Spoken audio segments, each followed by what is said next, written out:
You wanted the best. You've got the best podcast. The hottest podcast in the world. The Chris Voss Show. The preeminent podcast with guests so smart you may experience serious brain bleed. The CEOs, authors, thought leaders, visionaries, and motivators. Get ready. Strap yourself in. Keep your hands, arms, and legs inside the vehicle at all times, because you're about to go on a monster education roller coaster with your brain. Now, here's your host, Chris Voss. Hi, folks. It's Voss here from theChrisVossShow.com. There you go, ladies and gentlemen. There are only things that makes it official. Welcome to the big show. As always, for 16 years and over 2,100 episodes, we bring you the Chris Voss Show. And we bring you the smartest people, the brightest minds, the CEOs, the billionaires, the White House presidential advisors, the Pulitzer Prize winners. All those greatest minds that come to you, bring you their stories of their journeys. And as we always say on the show, stories of the owner's manual to life. So the great thing about the stories of what people bring is they let you know you're not alone. And a lot of times they have the blueprint to solve the problems you may have now or you may have in the future. I know a lot of podcasts I listen to, I'm like, I don't know if I need this now, but I may need it in the future. Anyway, guys, go to goodreads.com/Chris Voss, LinkedIn.com/Chris Voss, Chris Voss one, the TikTokity, and Chris Voss Facebook.com. You can see us everywhere there. Today we have an amazing young lady on the show today. Her book came out November 9th, 2023. I think there was a reissue. It is called A Woman on Top, My Self Journey, let me recut that. Is it Monday? No, it's Tuesday. But the Alzheimer's is kicking in.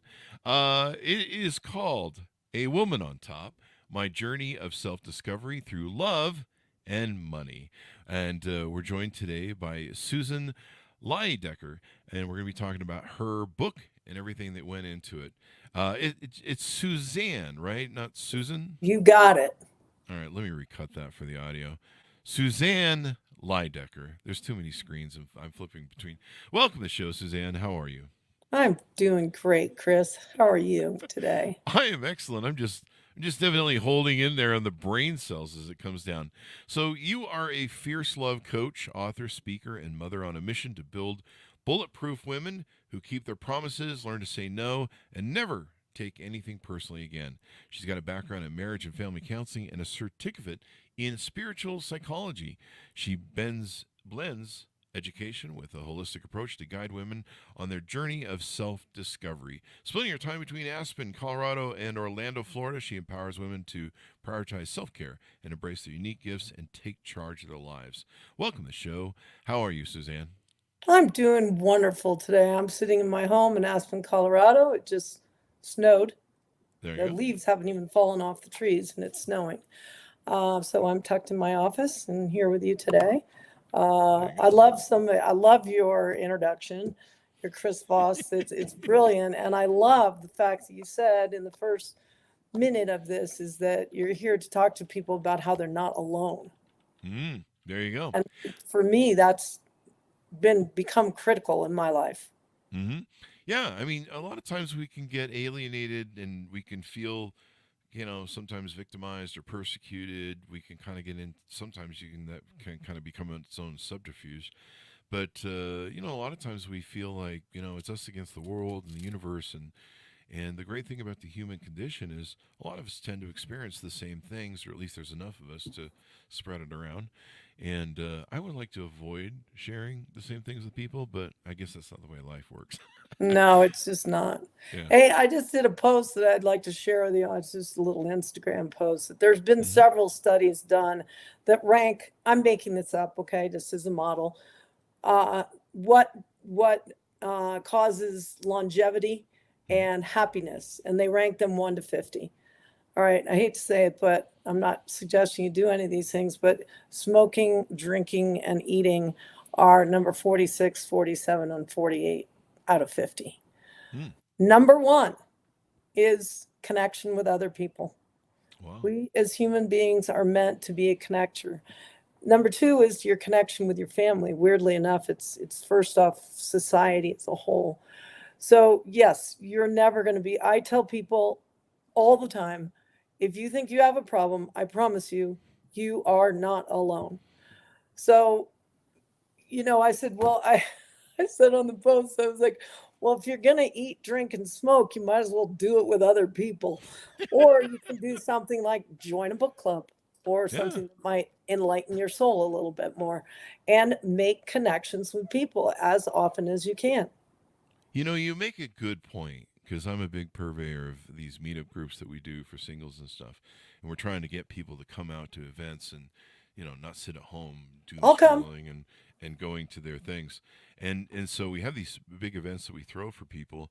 It's just so interesting how isolated we become with our phones, with our staying at home. COVID kind of helped some of that, and then remote work force as well.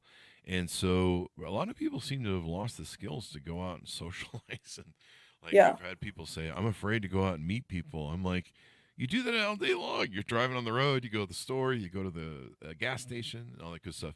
So let's get started. Let's get your .com so we can get the plug in there so people can look you up on the interwebs. Where can people find you?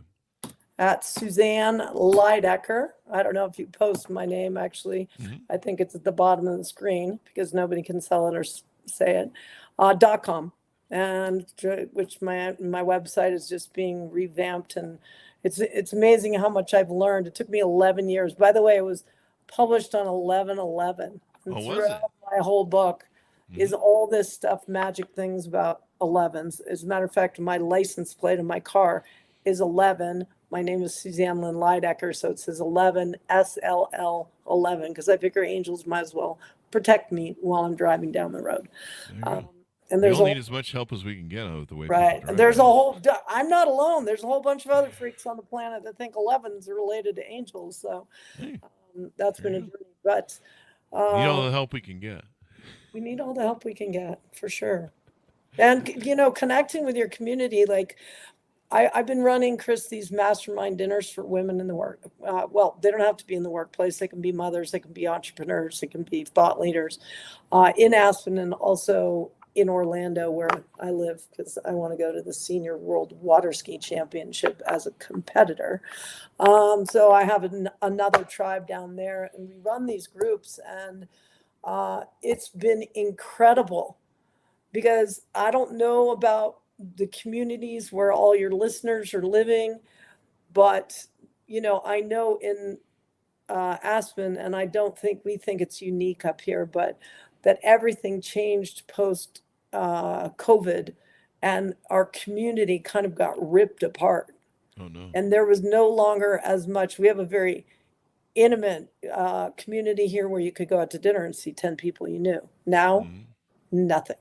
So I've created these mastermind dinners, which I do host for free, and I have a theme for everyone. This theme coming up is it ever 100% anybody's fault? I think the answer is no, but a lot of women resort back to it's all my fault. I did it all. No, that we don't do that anymore.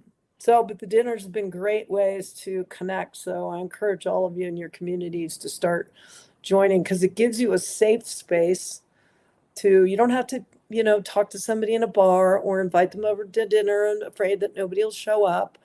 If you have a kind of a reason for coming together, I can invite people to mastermind dinners all day long. Hey, come join the community of like-minded women. Mm-hmm. And where can women find out, or people find out, everybody, I guess, find out about how to get involved with that community with you? Do they go to the go to my website, and you can sign up for, we just did 10 ways to effectively say no. Because 10 ways to effectively say no. I need that. My target audience is women, but I work with a lot of men.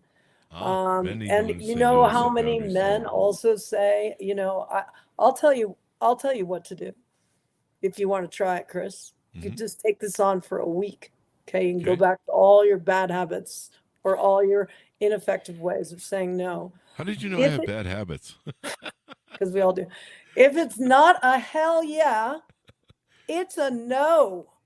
And I don't care. This is a very clear way. Now, that does not mean if it's a yeah, it's a hell no. If it means it's not a hell yeah, and it has to meet all the criteria. Okay, so that gives you a very clear way of reading, responding to a woman who thinks you're hot and you're like, don't really like her. How do you get out of that? To going out to events that you don't really want to go to. Now, the one area that I'm finding different is that just sitting on your couch and behind your phone and whatever, get your ass and go out to the party. Right? Most definitely. Yeah, that's not that is a community building thing. But other than that, if you don't want to do something, and this also means that, especially for women, that means that when let's say a man asked me if he could borrow my car. I have a car in Orlando. I'm up in Aspen. It's a big, huge honking Escalade that I call the Beast. And he wanted to borrow the Beast to drive it to Charleston. And he wanted to pay me $600. I don't think $600 would roll the front 2 tires into the garage, right? For its oil change or whatever. But he knew that the car was just sitting there. So I was like, I had just agreed like an hour before to say no if it wasn't a hell yeah. And frankly, Chris, it didn't feel like a hell yeah. So, but I didn't want to hurt his feelings and I didn't want him not to like me. And I knew that, he knew that the car wasn't being used. So I had to I'd be very curious. I wish you had a hand raise on this show. How many people do this? I wrote 42 email or text messages back because basically I didn't want him to not like me if it really comes down to it. I didn't want him to not like me. So I was like, I'm so sorry, but I can't. So one of the things we just added onto my website was 10 tips on how to say no very succinctly in a sentence. No apologizing. No, I'm sorry. I can't do that because whatever. It's just, it's not a hell yeah, it's a no. There you go. And you talk about that in your book. A Woman on Top, My Journey of Self-Discovery Through Love and Money. Tell us a little bit more about some of the things you do in there. It's kind of a memoir, right? It's a memoir. And, I realized at age 52, this all happened because a man that I thought I was going to marry and realized he was a professional athlete and not in a sport that makes any money. So I was kind of supporting the whole thing. And, something happened, which I won't go into, but I was like, oh shit, I got to get out of here. And as he was, like leaving for the last time, I shouted at him at the top of my lungs because I had just inherited some money like months before I met him at age 47. And I said, I am going to write a book called A Woman with Means. And he's like, you can't write a book about that. You know nothing about money. Oh, and I was like, oh, well, of course I do. Well, it turns out that I did not, and he actually was correct. So I managed not to, which this is in my book. I actually wrote a pretty darn good book that people pick up and they don't put down. I managed to go all the way through college without taking an English course. I don't know any other human being that actually did that, but I did. I flunked mine. You did? All right. Well, I'm pretty sure I flunked my high school one, so I wasn't really, I could do math until calculators came up, and now my brain's soft. Very high level calculations, and writing was no. It took me 11 years to write it because I was again afraid that people weren't gonna like me if I told my truth. And this all, I said it in my book. I was like, the only people that can't really be mad at me are my parents because they're dead, at least not in this lifetime. But upon reflection, when I was 52 and I started this process, I published it when I was 63. I recognized that my whole life has been designed just to write a book like this. And I hold a master's and a certificate, which might as well be a master's. But, the stories that I got around love and money as a child, which we all did, I'm just curious. Would you be comfortable sharing like a couple messages that you got as a child around love, money, and who was in charge, who paid the bills? Did somebody get an allowance? Those kind of things? Yeah, we got allowance as kids. But how about your mother? They shared the checking account. My mom would, spend her money, spend the money. I think my mom was the purchaser of stuff, so she, we go to the store with her. When messages, yeah, I did get, at the counter, mom would say, we don't have enough money for that, that sort of thing. Because, she didn't want to buy this Cheerios that was filled with sugar that would bounce us off the roof. I can't blame her, really. But, a lot of parents default to that because they're just trying to, they're trying to get stuff done, the store and negotiate the paying and all that crap. And they get you got a bunch of kids yelling. It's tough being a parent. Right. And so that was one of them. Some of the things that I think weren't really about money, but affected me was, eat everything on your plate. That affected my weight. Do I blame my parents for being overweight? No, I started eating a lot of shitty food when I was 22. But, and then sometimes our mom would say, if you're good at the store and you don't act out and do all the stuff that your brother does, then we'll get you a Coke and a candy bar. Or I think we get like a candy bar. I don't think we were allowed to drink Coke, but so we get like some sugary thing. And so all my life up until about 45, I would always, when I leave the store, I'd fill it with Mountain Dew and all sorts of crap, and then I would get a pop and a candy bar to go home, and probably a bag of chips, and just destroy my health. Yeah. And so, I had to learn to overcome that lie. Going to the store and buying shit, you don't need a reward. Yeah. I have a couple interesting comments on several of those things. One, your mother saying no to the Cheerios because we can't afford it. Mm-hmm. Primarily what I see underlying that message is she just didn't feel like dealing with it and saying, Cheerios aren't good for you and I'm not buying them. So she just didn't want to say no either. Yeah. Second is that I think it's interesting that food obviously is another one that I also struggled with different ways. My dad I was the only kind of heavy one in the family. My mother, father, and brother were like beam poles. And, my dad used to make me stand up against the wall and for a straight posture and say, knockers up, girls.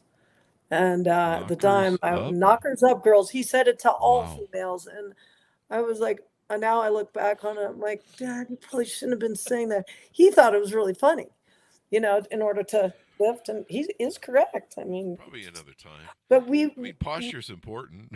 Yes, it is, and I have very good posture now. I have a problem where I do that C-sitting, and I don't pull my shoulders back. Yes. I need one of those postures. Well, we can do that right now. Your dad should have told me tits up more often. I got the man move. But anyway, the reason why I think my book has been so successful is that, and you can buy it on Amazon under A Woman on Top and my name, which is right below the screen, I think, or it's somewhere,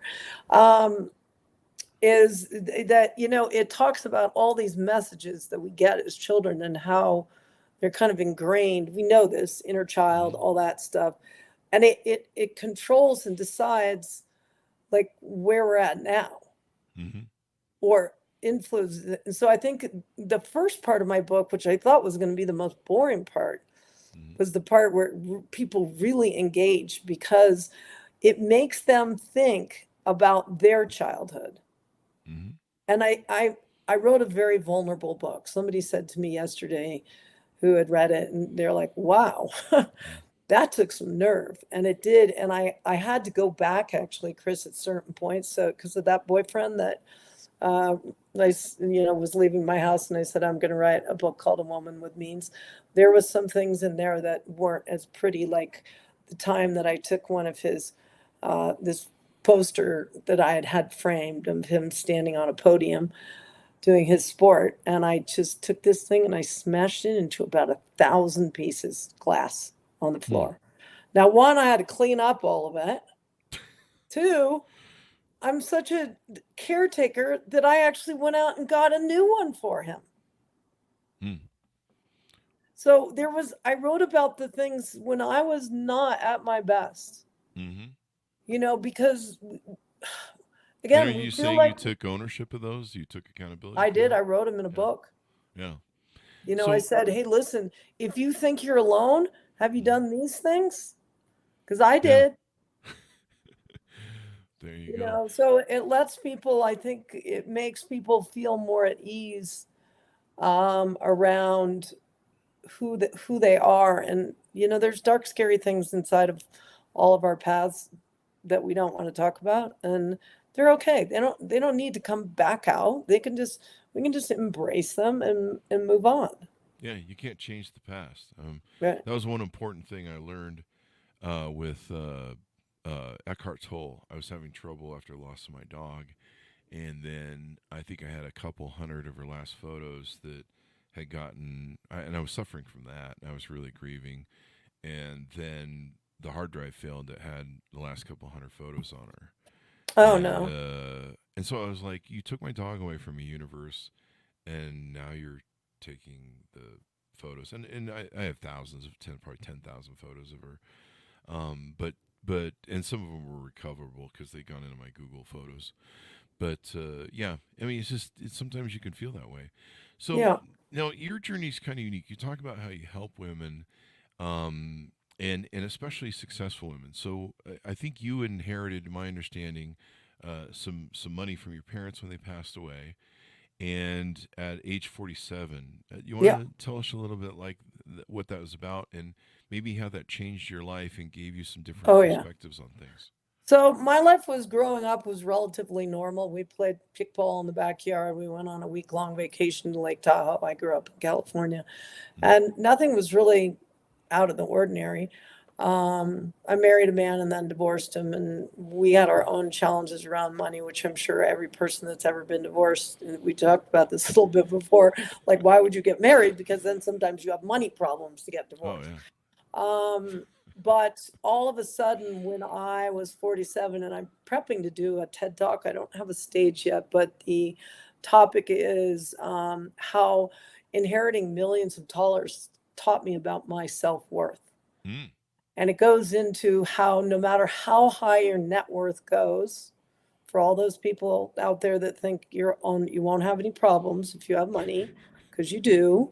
God is not selective, is that you will always default back to the level of your self worth. Mm. So my level of self worth was very low. I grew up in a relatively not physically, well, my brother got beat a lot, but you know, back then it was kind of okay. Maybe he But, deserved it. I don't know. uh, I'm just teasing. probably emotionally abusive, very unclear. If you're good, you get it. How dare you ever think that I would ever give you, you're a little girl. I got called little girl a lot, Mm. which so hurt my feelings. Um, and so at 47, all of a sudden there was this life insurance policy. It was a second to die policy. It's the most confusing life insurance ever. Mm-hmm. And so I never really knew, like I knew there was the money there. My dad lost all the rest of it. He had Alzheimer's. He created a huge $1 million business and then down the toilet Well, because of his Alzheimer's. oh But no. anyway, he had this life insurance policy, but it was so like I could spend an hour talking to you about how complicated that was. So I never really knew whether it was going to come through. And weirdly enough, back in 2007, they sent me two checks because it was crazy because one of them was supposed to be for children, generational skipping. Well, that didn't work. And Mm. they got the first two checks, they send them like regular mail with a stamp on them. They get lost in the mail. Oh And I'm like, God. really? Didn't we have FedEx back then? I don't understand. Wow. And these were like millions of dollars worth of checks, right? So Jesus. I told this woman, Lavinia, I was like, you don't get me those checks. I come down to North Carolina and I sit on your desk until you get them. And so they eventually came, and I was like, it was like I'd won a lottery, Wow. right? Now, as far as I know from all the research I've done, lottery winners usually lose all their money within Mm-hmm. 3 to 5 years. Mm-hmm. I have met the daughter of a lottery winner who Mm-hmm. thought it was all her fault because she prayed for her parents to win the lottery when she was 8, and they did. Destroyed the family, Wow. divorced. She's still carrying this grief around, and she's like 27 years of age because she Wow. thinks that she did this. And oftentimes, lottery winners kill themselves. Did they I'm not really? Wow. dead, but oh, and you don't know who your friends are. Yeah, you find out that when you get money. I found out that. So I experienced those things. I didn't know who my friends were. And I did not, by the way, Chris, I'm not flying around in a private plane. I just had more than most of my broke friends. I live in a very wealthy community, but I somehow managed to pick everyone that was poor. Which is a very interesting thing. I was asked by the same boyfriend at one time, well, why are all your friends poor? Now that was an eye-opening comment, and I was like, ooh, he's right. But it was very challenging for me, and I had a lot of shame and guilt. I was the lucky one. And I didn't have, so I picked up bills. I paid for, everyone. I paid for boyfriends like crazy. Only to break up with them and be a little bit poor. Ooh, I'd love some of that money back right now. Because I did what most lottery. I did not lose it all. I did a pretty good job because I have some financial skills, but it's only been in the last 4 years since the end of trying to publish this book that I figured out that I'm okay just the way I am. And I don't have to live under shame and guilt. And I believe, Chris, that in this transition that we're going from and here in the 2000s, early 2000s, which is not surprising time-wise for me, that there's a lot more women that are bread earners, and they don't know how to handle it. And frankly, the men don't either. Yeah. So a few things on what you said there to recap. You talked about how when you get money, you learn who your friends are. You have to kind of reestablish a new value. And then you said something about how externally people see something different, but internally it's hard to handle. It is. And I used to have so many of my employees come to me and people when we became successful. I grew up poor. And so once we became successful and got money with our companies, we bought all this stupid shit and big houses and everything and the cars and so I thought that would fix everything, like everything that was wrong with me, everything that I was mentally going through, more childhood trauma and different things. I thought it would fix everything. I thought it would be a Band-Aid that would heal all wounds. Basically, you get money, you buy everything you didn't have when you grew up as a kid, and then everything's fine. People love you. Turns out it doesn't. It can sometimes bring out the worst in you, and worst it kind of insulates you, so it kind of amplifies all your worst traits or problems, or at least it does some people. And then you kind of start having people that like you because of money, but if you ever quit giving them money or sharing money or whatever, then they don't like you anymore. And no, I've been through that several times. I have a question. Oh shoot. Did you experience because I refer to people that all of a sudden went from toiling, and either they sold their company, they're sitting in the exact same shoes that I am. Yeah. So all of a sudden you can now afford those fancy cars, fancy houses. Did you ever feel any guilt and shame over, thinking that you needed to take care of everyone? Yeah. I tried doing that as a CEO of our companies. I tried throwing parties for people. I tried taking care of people.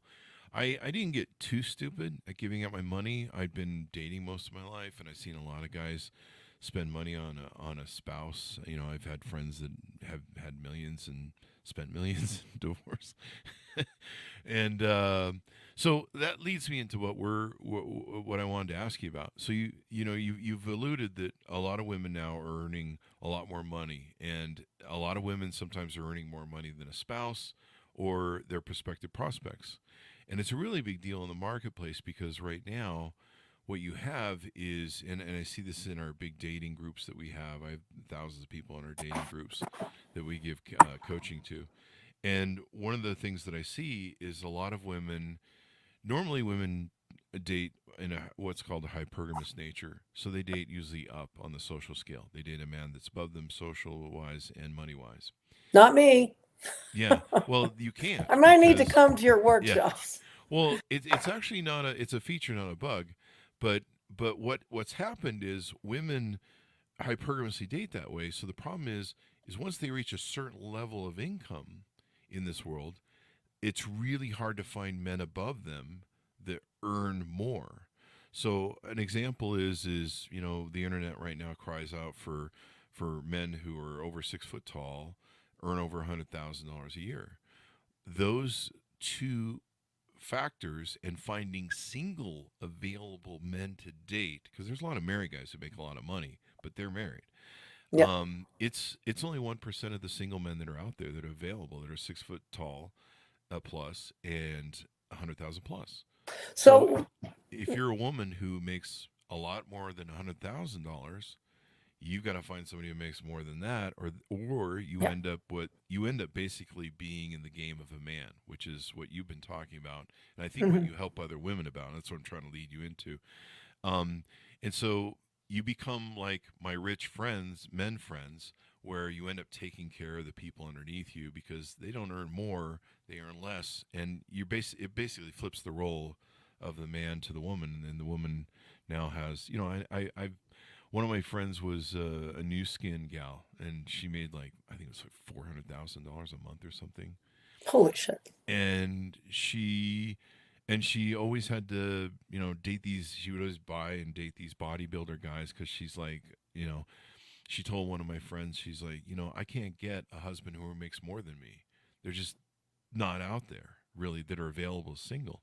And most guys that are billionaires and super successful, they're married.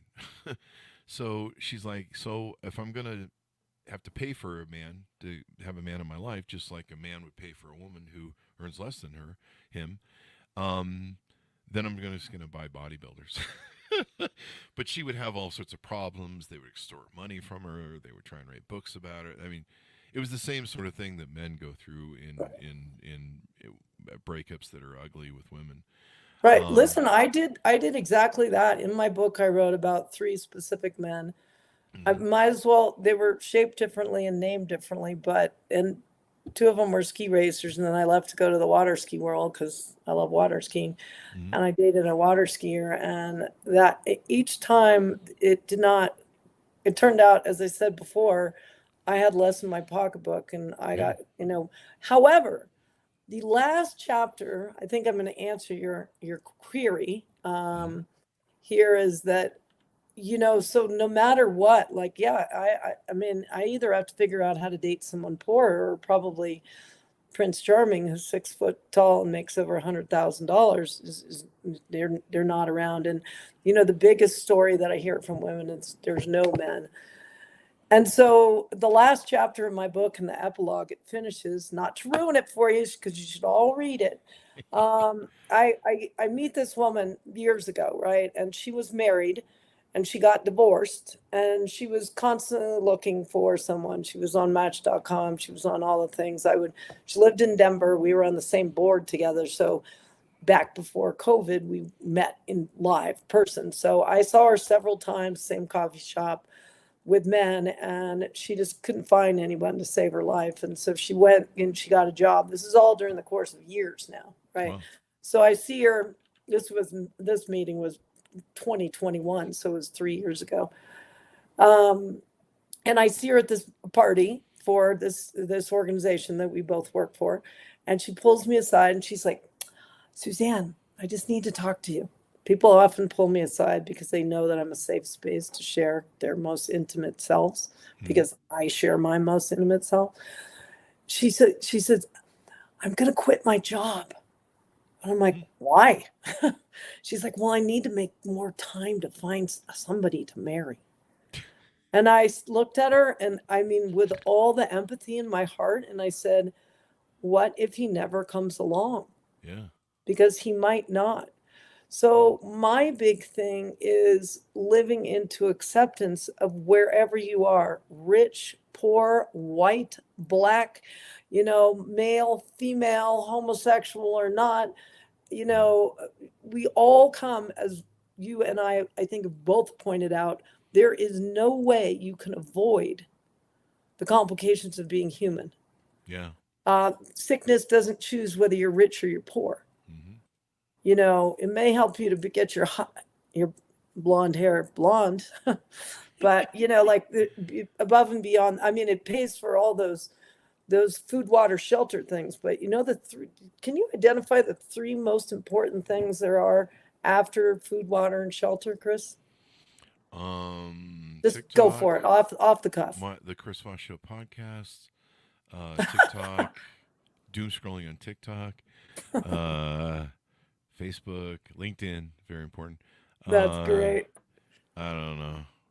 See, am I exposing what a shallow fucking person Well, I am? Is that what I'm doing right now? two of the things are in the title of my book. The Chris Voss Show podcast? Self-discovery through my journey of discovery through love and money. Love is high up on the list of things that we all want in whatever form that comes in. Mm-hmm. Which goes back to the community thing. So love can show up in a lot of different ways. Money, as far as I know, most people want money. Yeah. They just want money. They don't care how they get it. They don't have any, they'll go to shitty jobs and do that. No, please don't do that. Please get a hold of me and we'll figure out what you should be doing. And time. I'm so busy. I can't, whatever. So let's just leave time off the table. I write a book about love and money. Weirdly enough, so when you self-publish, I did on Amazon, you have to pick out two categories. You don't just publish under books. You have to publish under finance, self-help, whatever. So, when I went to pick out two categories to be in, I was like, well, I had people to help me, right? But I was like, well, clearly one of them is love and money. Yeah. Do you know there is not another book? There is not a podcast talk, a TEDx. Well, I don't know about podcast talk. There's not a TEDx talk. I am the only person on the planet that's talking about the intersection of love and money. Well, that should be interesting. Oh, now there's multiple people, hundreds of thousands of people talking about love. Same talking about money. Has Spearmint Rhino ever done a TED talk? I don't know. Who? Spearmint Rhino. It's a strip club that's international. Oh, so that would be really great. I was doing a joke about the connection. Okay, well, I'm not. I have been to an occasional strip club, but not that one. So yeah, I get a kick out of the fact that the two things that we think probably time comes in there. I asked this woman the other day. I was at a baby shower for my daughter, and Mia was there. Mia's about 34. And I said, oh, how are you doing? She has a 3-year-old. And she's like, well, I'm getting divorced. And I don't know, Chris, sometimes my mouth does not have a filter. I'm like, does it have anything to do with money? And she looks at me and she's like, oh, no. And then about 20 seconds later, she's like, oh, yeah, it has everything to do with money. I mean, you go figure. I've been trying to figure out what percentage of divorces are caused by difficulties with money. I think I've seen studies, and I have to try and figure out where I got them from. I saw something that said 40%. In my mind, it's around 70%. Infidelity would be another one. Infidelity is usually caused, like the cheater is always the one that's the bad one, but frankly, between you and me and all your podcast listeners, it takes two to tango. So I was the one, my ex-husband left for another woman and moved to London. I love that saying, if you don't mind me rapping on that for a second. I love that saying, it takes two to tango. You and I probably come from a generation that we always said that. When we'd hear about divorce or breakup, we'd be, well, it takes two to tango. Nowadays, people just go on TikTok and they just slam the other person instead of taking, and taking self-accountability. I talked a lot about this in the singles and dating pool, because one of the biggest problems we have in there is self-accountability. It's probably the number one problem, actually, in dating and singles. No one takes self-accountability. It's always the victimhood thing. It's always the other person that did everything. The other, when you hear them talk, you would think they were Jesus Christ. They were perfect in the relationship. And it does take two to tango. There are push and pulls of things, and there's the thread that slowly unravels sometimes. But we need to have more of that mentality.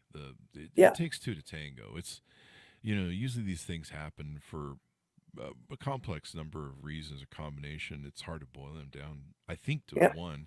But I've never been divorced or married, so Right. you have more Well, experience. I have a comment that maybe you can use in your dating Hmm? events. So one, all the chapters in my book are all idioms. So it starts out with the apple doesn't fall far from the tree. You better figure out what apple tree you were and throw out the rotten apples that are no longer serving, and maybe you want to move to a peach grove. I don't know. Hey, I like that. Yeah, but I think I told you these before we got on your podcast. The three premises that I work on now that changed my life, because everyone's like, oh, do this and this is going to happen. Well, how the heck do you do it?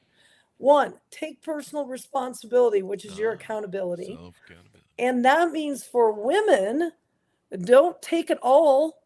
It's all my fault. It's not all your fault. It just never is. You just said it in a different way. 50. Two, 50. say no.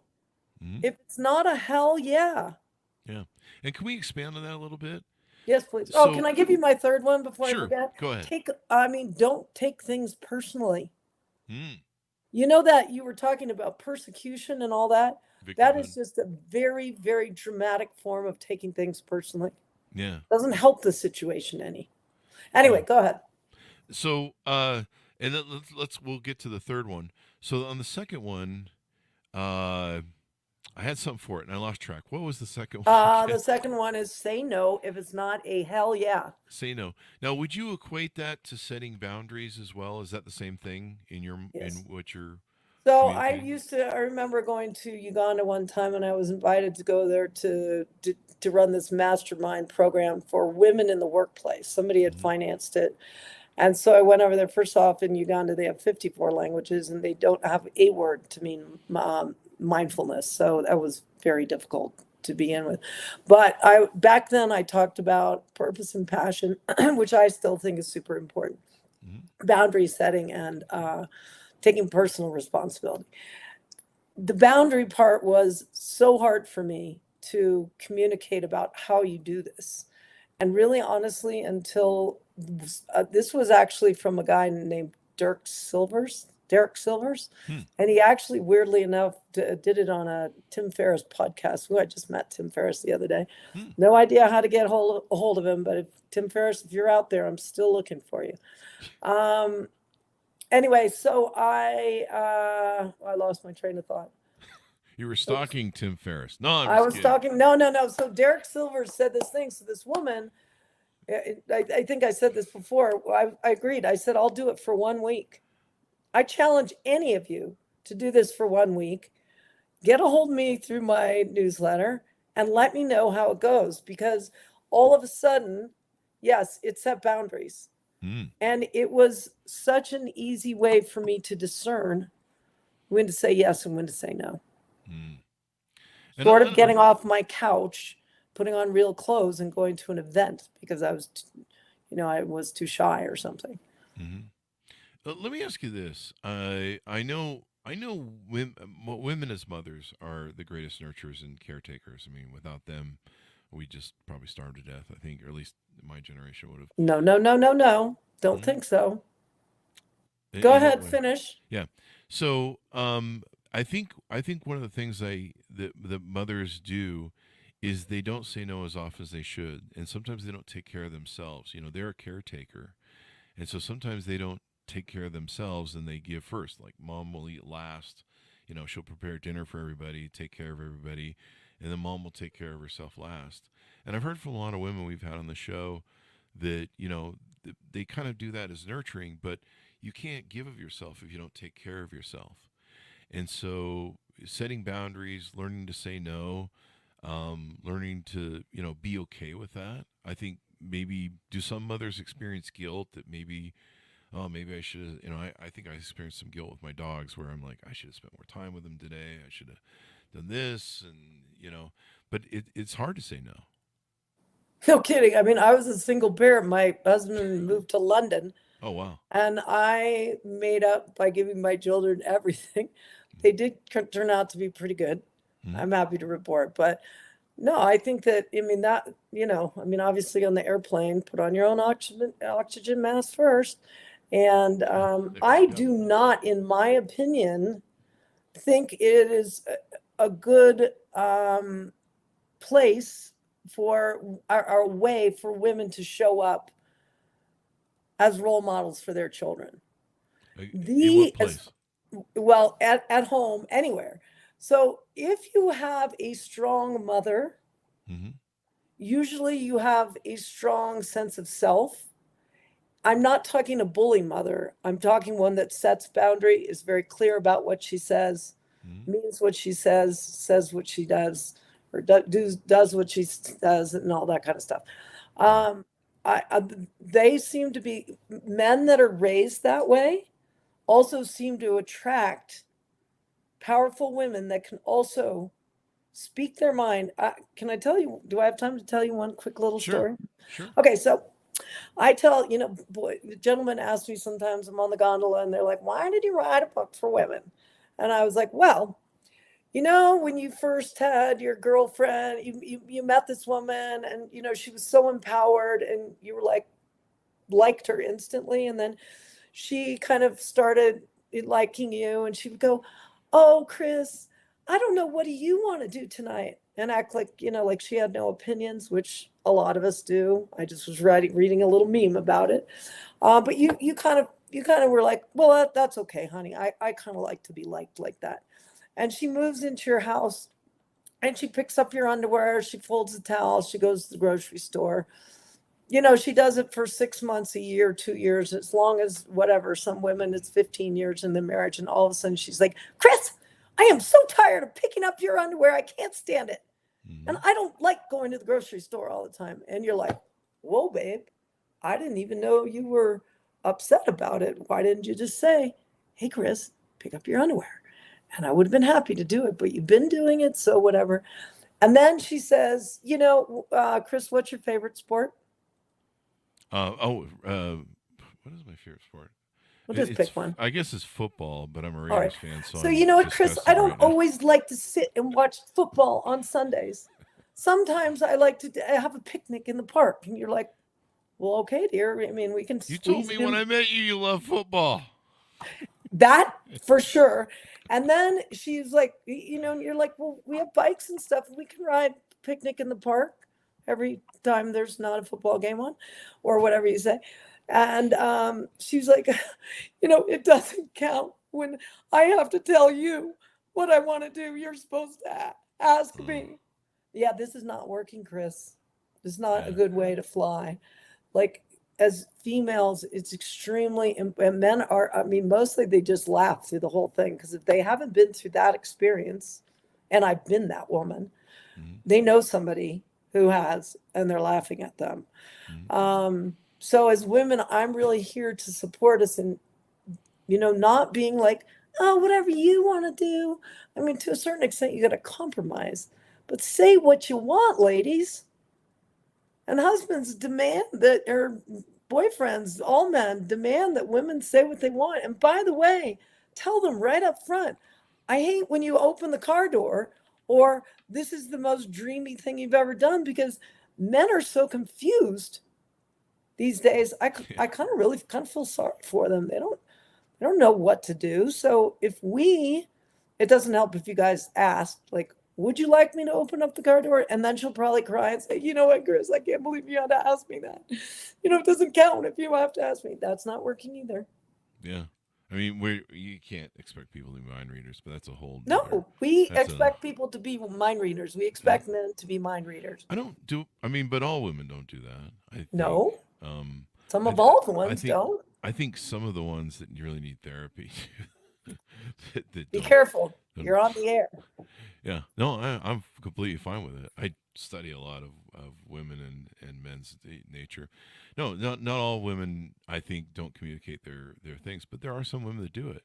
And really, the approach of, well, someone should just read my fucking mind is literally insane. Like, knock it off. Literally. Yeah, it's go see a therapist and work out why you're doing that. That's basically my message. So as we round out the show, Give us the final pitch out on people. How can they get involved with your services? How can they get to know and on board with you better? Book consultant stuff. Tell us about some of the wares you do on your website, Yeah. services you offer, so that people can know Right. what's the. So recently, well, for the last year and a half, I've been trying to be a life coach and do speaking gigs and whatever. And I was spending so much money, frankly, and time getting this business off the ground based on a book is like a calling card.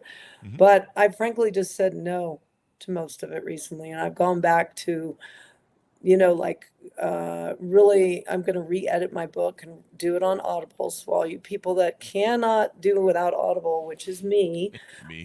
it will be coming out by January. And, the best way at the moment to connect with me is through my website. And there's a little thing, it will give you the 10 top lead ways to say no effectively and succinctly. Maybe you should go on it, Chris, and then you can get the 10 top The ways 10 to say no. They're really good. Mm-hmm. And anybody knows how, anyways, I've done a whole bunch of blog posts, and I want to try to get in some literary magazines, HuffPo and some other stuff about how to say no and why, and like what kind of message would you get and how would you respond to it quickly so it doesn't take you a half an hour to write back no, because you don't want people to think you're a bad person. Yeah. And we're going to see, as my career develops and continues to grow, certainly if you're in Aspen, Colorado, let me know, or Orlando, Florida, because I would love to have you join my mastermind dinners. They're brilliant. When do you have the next one coming up? I have a big one coming up in Snowmass at the Collective, which is Snowmass is about 15 minutes away from Aspen, on December the 3rd. So very excited about that. And you know what? I think you just gave me an idea. I think what we're going to do is live stream them. That's a good idea. So people can be part of, if they're not in the area. It's you gave me that idea just now. There you go. Because I catch a lot of live streams and I love it. Just to see what I'm up to. And if you have any brilliant suggestions and you're like, hey, we would love to have you come speak for us or whatever, completely 100% open. I'm just not chasing it down to convince people that I know what I'm talking about. I'm pretty good at what I do because I have a lot of life experience and a lot of education experience, but mostly this has come from the hard knocks of life. Oh, so it always comes from the hard knocks of life. Why is that? Can it just be easier? No, because it was easy to be all sitting in the prologue of my book. I'm like, what would we be doing? Sitting on our couch eating bonbons. I had to look up what a bonbon was, but life would be a bowl of cherries. I mean, what would we be doing? Definitely. This is called this game is called, this is the Earth School, and the game is called life. Yeah. It's how you play it, whatever your hand is. I think there was something I said or something someone said once about how, well, actually, your cathartic moments, your troubles, your faults, the stuff that, the fact that you survive some of the stuff that we go through in life as human beings, it makes up who we are. And like I say on the show, the stories are our owner's manuals to life, our stories. We are a compilation of all of our stories. Without them, without the hard times, without the cathartic times, without the ways we learn to survive and overcome and get through stuff, we wouldn't be anything without those. No. I can even look at my childhood and some of the things I didn't like, or some of the things that happened to me in life, and I can look and go, God, I really would have liked not to have gone through that experience, but the person it shaped me to be is so much better than I don't know what I would be without that experience. You know what I mean? Yeah. And I think a lot of people, we can look at that, and that's why books like yours are important. Yeah. And, for everyone to know, really just to piggyback on that, is you're not alone. Like whatever your trials, tribulations, whether you have money, whether you don't, as I said before, like it's all okay. It's just about how we navigate. And that is true for me as well. So give us your .coms as we go out. Tell us how people can onboard with you. I see on your website that they can book a conversation with you. Yes, or you reach can. out to you. Yeah. And also I'm on Instagram, Facebook, and LinkedIn under my own name, Suzanne Leydecker. So you can definitely reach out to me there. I did have a wonderful team of social media people that help me. Recently, I've just been going not on script. I just post something about who I really am and whatever struggle I'm going through or success I'm having, and it's being very well received. So it would be great if you want to like me on any of those platforms, and keep in touch. This is why I do this, is because I love hearing about other people's stories, and I so appreciate you, Chris, for the open conversation that you're willing to have about what's gone on in some parts of your life that helped shape me to be a better person. And we had a down deep, intimate conversation, I think. And, that's what I want to encourage people to go out and do with people that you love. Yeah. Yeah. I mean, I tell people this, you can't solve a problem that you're having unless you take accountability for your 50% of the thing, 50-50. You can't solve it until you address it. It's like alcoholics that go to AA. The first thing you have to do is say, I have a problem. Yeah. And until you do that, you can't fix the problem. And there's so many people, I've seen people go through marriage after marriage and they do the same damn thing in each marriage that sabotages it. I've seen people go through 5 marriages that way, and they're doing the same thing every time. And they never take accountability, self-accountability. It's always the victimhood narrative. It's always the other person's fault. Nothing they do, they were Jesus Christ. They were perfect. They walked on water in the marriage, So, it's really important for people to do that, because until you address that, and that's kind of what therapy does and different things that we always recommend to people, professional therapy people, don't buy crystals. Buy crystals too. No. Yeah, if you like crystals, buy crystals. Go ahead. I'll I just always tell that joke on the show. It's an old callback. But yeah, I mean, you want to take and get professional help. I get so many people that are like, "Hey Chris, I'm going to, go do astrology." And I'm like, that's not going to fix the fact that you're a fucked up human being. Hey, what I would leave you with is that we can, even the therapy part, and I have a master's in marriage and family counseling, but until you make a shift and do something differently, I work with clients and I'm like, I don't give 2 shits what you want to do differently. If you want to put your left shoe on before your right shoe, if you normally do it the other way around, something will shift in your life. So you can go address in therapy if you need to all your problems that you had with your mother when you were a child, or for me, my father and my mother, really. Or you can just make a choice to do something differently. Definitely. And for me, over a course of 4 years, it changed my life. I was an unhappy, miserable human being. Not entirely, but I cried a lot and I got upset. And I was very, very emotional. And now I'm so much more balanced and happy. And even my 3 now grown children, have all commented numerous times, like, you're just different. So I treat them differently. I just show up differently. I used to cry all the time. I probably would have cried on this podcast. Not that you shouldn't cry, but like, that victim mentality crying is not very attractive, honestly. Don't do that anymore. Yeah. I mean, and you can't fix your problems if you're, some people celebrate their victimhood for attention. And no, I know. And so they just, I liken it to a pig who wallows in its mud pit. You know how pigs do? And I grew up near a farm. What can I say? Right now, the Gen Zers are going, "What's a farm?" And basically, you can Google it, kids. And so, and you'll tell them, you'll be like, "Well, come out of the mud pit. You're in your mud pit that you made." It's like I heard Tori Amos at a concert one time say, she was in this victimhood mentality stage for a while, and her friends just started saying to her, "Get off the cross, man. We need the wood." Right.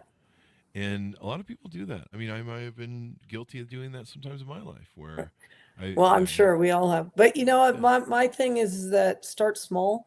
If you can't get out of the mud pit, just go to the next door neighbor's mud pit, and maybe there's a little more water and a little less dirt. A little less dirt. There you go. So you can have experiences. I'm all about creating things that get you to pat you on the back.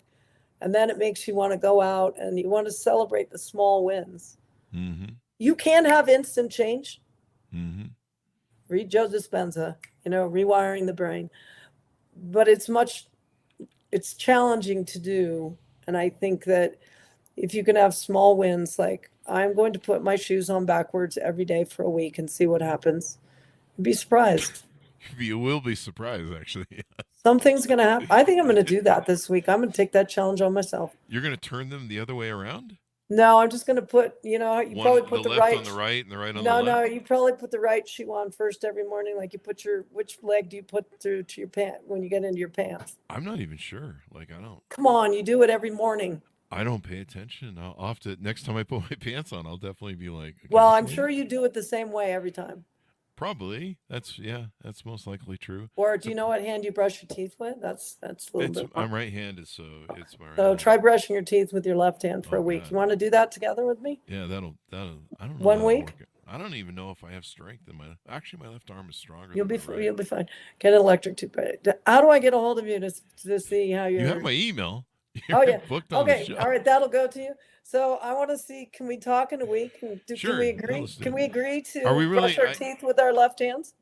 I'll try. No, there's no trying, Chris. Just do it. Little thing. You're like Yoda. There is no. Do you want something? Do you need to pick something easier?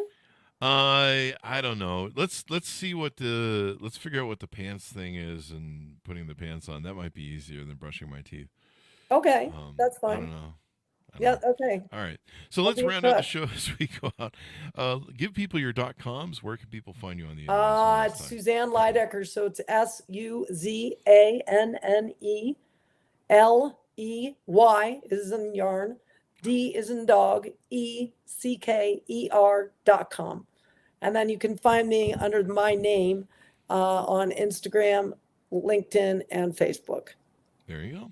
Well, thank you very much, Suzanne, for coming on the show. We really appreciate it. Loved it. Really just loved it. Mm-hmm. And thanks, our audience, for tuning in. Order up her book wherever fine books are sold.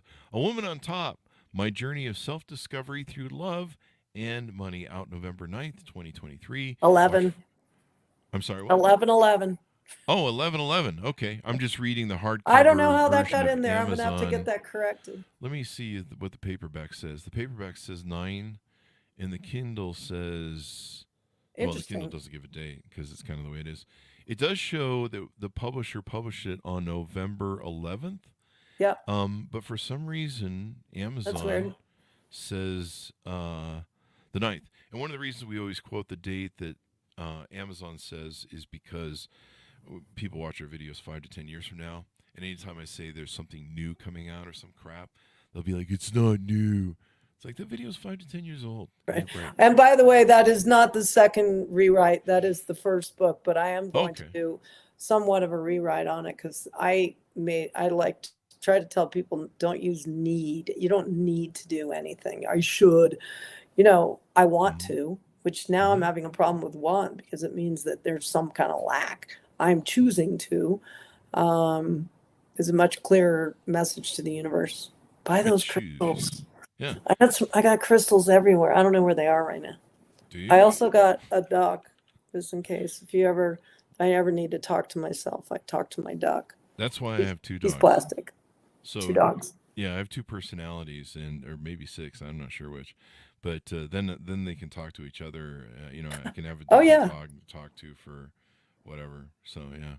We could do a whole nother podcast on the voices. In our heads. Well, thank you very much, Suzanne, for coming on the show. We really appreciate it. Thanks to our audience for tuning in. Go to goodreads.com/Chris Voss, LinkedIn.com/Chris Voss, Chris Voss 1 on the TikTokity, and Chris Voss Facebook.com. You'll see all the Facebook groups we have over there for the show. Thanks for tuning in. Be good to each other. Stay safe. We'll see you next time.